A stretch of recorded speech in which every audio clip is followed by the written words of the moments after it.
This is Adam, and he suffers from gout. Try Urol. It helps to prevent crystallization of uric acid crystals in gout therapy. Urol, effective urinary alkalinizer for gout.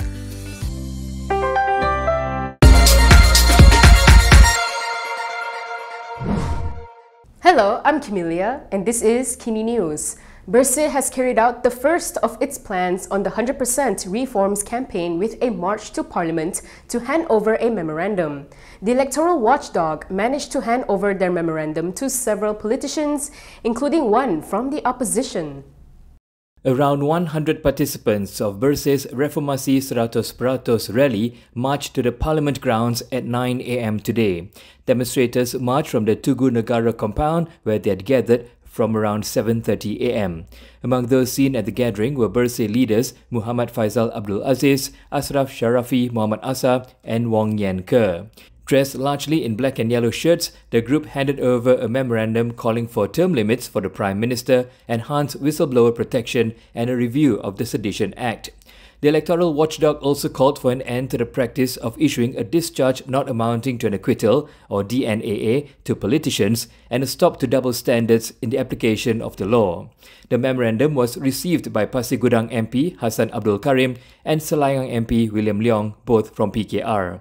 Hassan, in a brief speech, said he will continue to demand reforms in Parliament as urged by the people. Meanwhile, past lawmaker Ahmad Fadli Shari was the sole opposition MP to receive Bersih's memorandum. Speaking to reporters, he indicated that Perikatan Nasional is willing to work with the movement to push for reforms. Fadli added that Bersih is perceived as a supporter of Pakatan Harapan and shares close ties with the coalition's leaders. So when they decided to stage a protest against the Anwar Ibrahim administration to demand reforms, it sent a clear signal that something is wrong. The Pasir Mas MP said PN Youth Wing would review the demands made by Bersih and raise them with the PN leadership. Commenting on the rally, PKR Youth has urged Bersih to help the government in their move to implement reforms. PKR Youth has urged Bersih to assist the government in implementing reforms. This came as Bersih rallied at Tugu Negara this morning to demand for the Anwar Ibrahim-led government to commit to its reform promises. In a statement, PKR Youth Information Chief Nabil Hamimi said they believe Bersih should support the government's efforts to bring back political stability to the country. He said political stability is key to economic recovery, which should also be focused on as a crucial factor towards reaching an effective reform. He added that economic gap and inequity would only thwart the reform ambition that has been fought for by the civil societies. With that, they called on Bersih to not stop only at organising rallies to make demands, but also to be ready to lend out a hand to help the government in executing the reform agenda together. Nabil added that PKR Youth welcomes the efforts of Bersih and all parties who have consistently pushed the reform agendas in the country. However, he added, implementing reforms is a journey that has a long and difficult road. Nabil said Anwar and his cabinet have introduced many improvements and reforms in the country's management since he came into power over a year ago. This included the introduction of Prime Minister's question time in the Dewan Rakyat, passing of several important legislations including anti-stalking laws and the repeal of mandatory death sentence, among others. Despite the demonstration proceeding smoothly, the police have opened an investigation.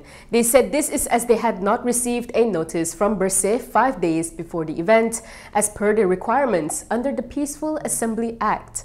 The police have opened investigation papers over the Reformasi 100% gathering, which was held at the entrance of the Parliament building today.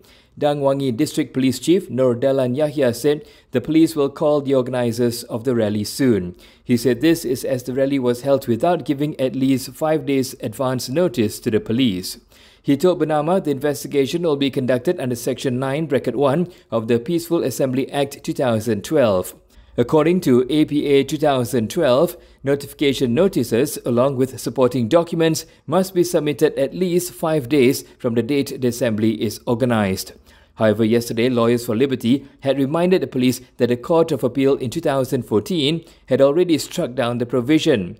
Earlier, around 100 participants gathered at the Tugu Negara before marching to Parliament to hand over a memorandum.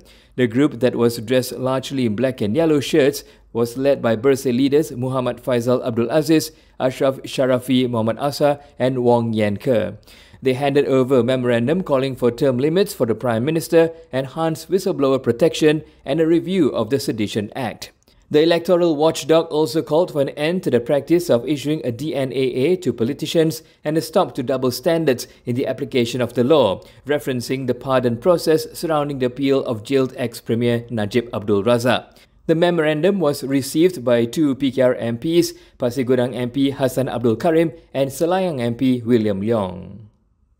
Before we move, Malaysia Kini has published a special report on online scams with stories as well as a scam simulator to help you uncover the tricks of online scammers. Visit newslab.malaysiakini.com to try out the simulator. If you like the work we do, please consider donating to support us by clicking the link in the description below or scanning the QR code on your screen. Now on to our next story. An opposition lawmaker is using the King's decree to hit out at Anwar Ibrahim's administration. His Majesty Sultan Ibrahim had warned MPs not to play politics, but Afnan Hamimi suggested it is the unity government that was doing so. PN's Alustar MP Afnan Hamimi Taib Azamudden has turned the tables on the young di-Pertuan Agong's call for MPs not to play politics by aiming the royal remarks at the government. In a statement last night, he said, among others, the government should stop playing politics with opposition MPs by restricting allocations. This came after Sultan Ibrahim, in his royal address to Parliament yesterday, said he would not entertain coup attempts and called on those who wanted to play politics to wait until the next general election. This was perceived to be aimed at the opposition, which has repeatedly said it was making efforts to take over Putrajaya. Meanwhile, Afnan in his statement also alleged that there were unwritten instructions for staffers of federal agencies in Perikatan Nasional states not to get involved in meetings with the state governments or attend official functions. He said the government should also stop playing politics on matters such as politicians visiting schools and critical issues such as rice supply.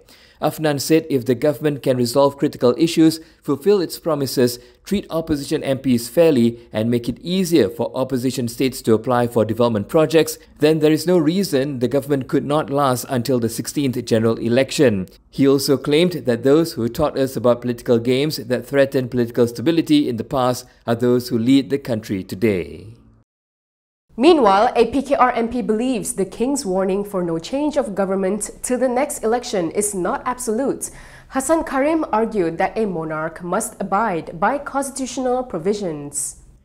Pasir Gudang MP Hassan Abdul Karim reminded Malaysians that the King is a constitutional monarch, not an absolute one. He told Malaysia Kini this when asked to comment on young di-Pertuan Agong Sultan Ibrahim Sultan Iskandar telling MPs on both sides of the political divide that he would not entertain any attempts to topple the government. Hassan said the King cannot ignore it if there is a situation, such as mentioned in the Federal Constitution, where the opposition manages to get the support of the majority of MPs to allow it to form a new government. He added if it is valid and legitimate that the existing government has lost its legitimacy, then the opposition tries constitutionally, lawfully and democratically to replace the incumbent government that has lost support. He stated that as the young di-Pertuan Agong, His Majesty cannot be partisan in favour of the ruling government. Hassan said it would be unlawful and unconstitutional for a government that has lost its support and legitimacy to rule to be allowed to continue to govern until the end of the election term. In his royal decree during the opening of Dewan Rakyat's new session yesterday, the King said everyone should respect the coalition government that has been formed and that he would not entertain any requests from any party that tries to disrupt the country's political stability. In other news, the Attorney General's Chambers has legally backed MACC's move to freeze Aman Palestine's bank accounts. It claims the civil court has no power to allow a judicial review by the NGO. The Attorney General's Chambers said the civil court has no power to allow a judicial review to challenge MACC's decision to freeze Aman Palestine's 11 bank accounts. It raised this contention against the NGO's application for court leave to commence the judicial review against the anti-graft watchdog. Acting for MACC, the AGC contended that allowing judicial review against the exercise of functions concerning criminal investigation would open the floodgates to challenge every other exercise of such function, leading to chaos and public disorder. Previously, Kuala Lumpur High Court Judge Amarjit Singh set March 21st for a decision on whether to grant leave for the NGO to commence the legal action. This came following the hearing of oral submissions by Aman Palestine and the MACC. On January 31st, Aman Palestine filed a legal challenge against MACC's freezing order over the bank accounts belonging to the NGO and other entities. In a press statement accompanying the court filing, the NGO's counsel, Rafiq Rashid Ali, contended that MACC did not respond to two letters appealing for consideration for the accounts to be unfrozen to enable financial aid to be sent directly to the victims of war violence in Palestine. The freeze was over an MACC investigation into the alleged misuse of donation money. It was made under the MACC Act 2009, the Anti-Money Laundering, Anti-Terrorist Financing and Proceeds from Illegal Activities Act 2001 and the Penal Code. The Health Minister and his ministry have come out to clarify their policy with regards to IJN patients that are civil servants or pensioners. This is after a portal published a letter claiming pensioners were discharged to save cost. The Health Minister has responded to claims that the National Heart Institute was discharging civil servants and pensioners due to government cost-cutting measures. Zulkifli Ahmad clarified that to ensure more patients can be referred to IJN, patients are allowed to be discharged once their condition is stable to other Health Ministry cardiac centres. In a post on Facebook, he said that for a long time, the Health Ministry has referred complex cases and critical heart patients to IJN. He added the Health Ministry pays IJN for every patient referred to it using the annual federal funding received from the Finance Ministry. The Minister added, most importantly, the MOH will continue to make sure the care and safety of patients are not affected, including government pensioners. In the Health Ministry statement accompanying his post, it said referred patients continue to be monitored for 6 months to 1 year if they are adults and 1 to 2 years if they are children. This strategic approach allows approximately 4,000 new patients to be referred to IJN annually, maximizing cost effectiveness. Zulkifli's response came after a health news portal published a letter by an unnamed pensioner claiming that the ministry issued a directive that all civil servants and pensioners should be discharged to the Health Ministry Cardiac Centre nearest to their homes. IJN had in a statement last year highlighted that a government circular from 2002 required patients at the institute who were pensioners or civil servants to be referred back to a government hospital 12 months after undergoing a procedure or surgery. And that is all from me today. For more stories, you can go to Kinitv.com. You can also follow us on Instagram, Twitter, YouTube, and Facebook for the latest news updates.